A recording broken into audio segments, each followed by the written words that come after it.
La somme théologique de saint Thomas d'Aquin, première partie, question 12, article 11. L'homme peut-il voir dans cette vie Dieu par essence? Argument d'autorité. Nous lisons dans le livre de l'Exode, chapitre 33, verset 20, « L'homme ne me verra pas pendant qu'il vivra. » Et voici comment la glose interprète ces paroles. Tant que l'homme vit de cette vie mortelle, il peut voir Dieu par certaines images, mais il ne peut le voir par sa nature même. Sommaire. L'homme pur et simple ne peut voir dans cette vie mortelle Dieu par essence.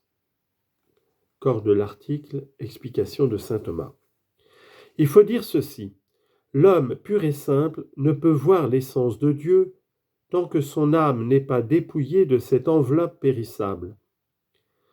La raison en est dans ce que nous avons établi plus haut, que la connaissance suit la nature du connaissant. Or notre âme, aussi longtemps que nous vivons de cette vie terrestre, a son être dans la matière.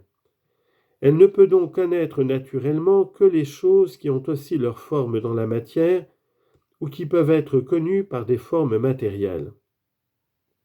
Eh bien, n'est-il pas évident que l'essence divine ne peut être connue par les choses corporelles, car nous l'avons démontré, voir Dieu dans des images créées, ce n'est pas voir son essence.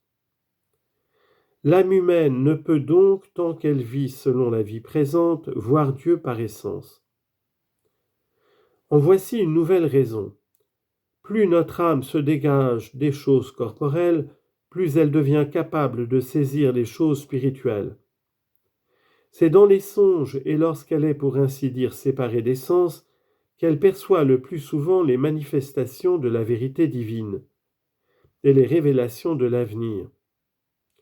On conçoit donc qu'elle ne puisse, tant qu'elle exerce ses facultés par des organes, s'élever jusqu'à l'essence suprême, la plus haute des choses intelligibles.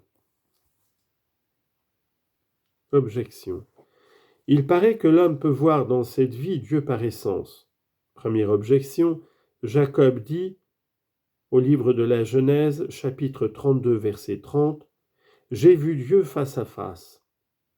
Or, voir Dieu face à face, c'est le voir par essence, comme le montre cette parole de saint Paul, 1 Corinthiens chapitre 13, verset 12, « Nous le voyons maintenant comme dans un miroir et en énigme, mais nous le verrons face à face. » Donc, on peut voir Dieu dans cette vie par essence.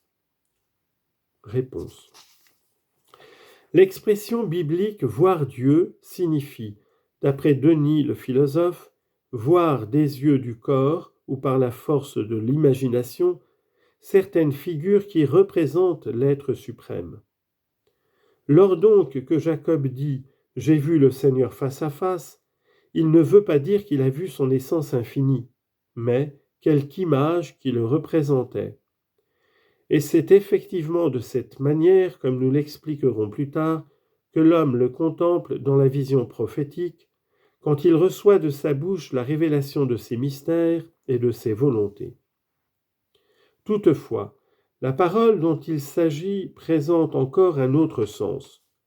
Elle peut signifier que le bienheureux patriarche a vu, des yeux de l'esprit, le Créateur, plus parfaitement que les hommes ne le voient dans l'état ordinaire.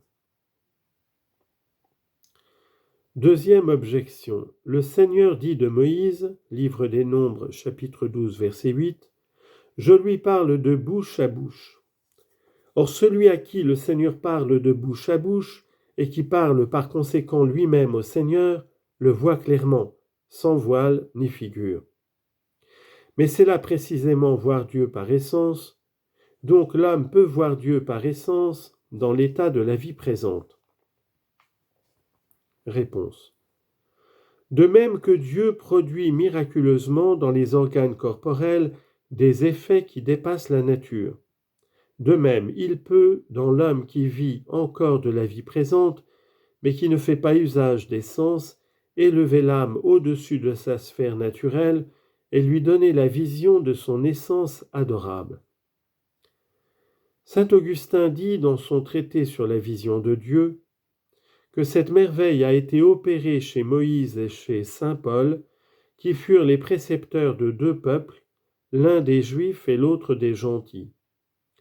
Nous reviendrons sur ce sujet quand nous parlerons du ravissement de l'apôtre.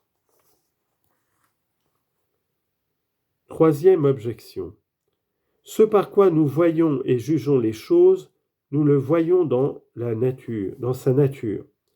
Or, nous voyons et jugeons les choses en Dieu, car saint Augustin dit dans ses Confessions, « Si nous voyons tous deux que la vérité se trouve dans vos paroles et dans les miennes, en quoi, je vous prie, le voyons-nous ? Nous ne le voyons ni vous en moi, ni moi en vous, mais nous le voyons dans cette immuable vérité qui est au-dessus de nos esprits. » Et dans un autre endroit, son traité sur la vraie religion, saint Augustin écrit « Nous jugeons de tout d'après la vérité divine. » Et encore dans son traité sur la Trinité, « La raison doit juger des choses corporelles par les idées spirituelles et éternelles qui, si elles n'étaient au-dessus de l'esprit humain, ne seraient certes pas immuables. Donc nous voyons Dieu dès cette vie. » Réponse.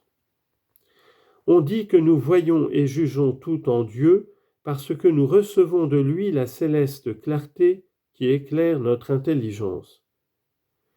La raison naturelle est elle-même une participation de la lumière divine, de même que la lumière physique est une émanation du soleil. Saint Augustin dit lui-même, on ne peut voir les objets des sciences quand ils ne sont pas éclairés par leur soleil naturel, c'est-à-dire par Dieu. Mais comme il n'est pas nécessaire de voir la substance du soleil pour voir les objets des yeux du corps, il n'est pas nécessaire non plus de voir l'essence de Dieu pour voir les êtres des yeux de l'esprit. Quatrième objection. Le même évêque d'Hippone dit en outre, dans son commentaire sur la Genèse, chapitre 12, verset 25, « L'intelligence voit les choses qui sont essentiellement dans l'âme. Or l'intelligence voit ces choses non pas à l'aide d'images, mais par leur essence, comme saint Augustin le remarque lui-même. Puis donc que Dieu est essentiellement dans notre âme, nous le voyons par son essence. » Réponse. L'intelligence voit les choses qui sont essentiellement dans l'âme, comme les choses intelligibles sont dans l'entendement.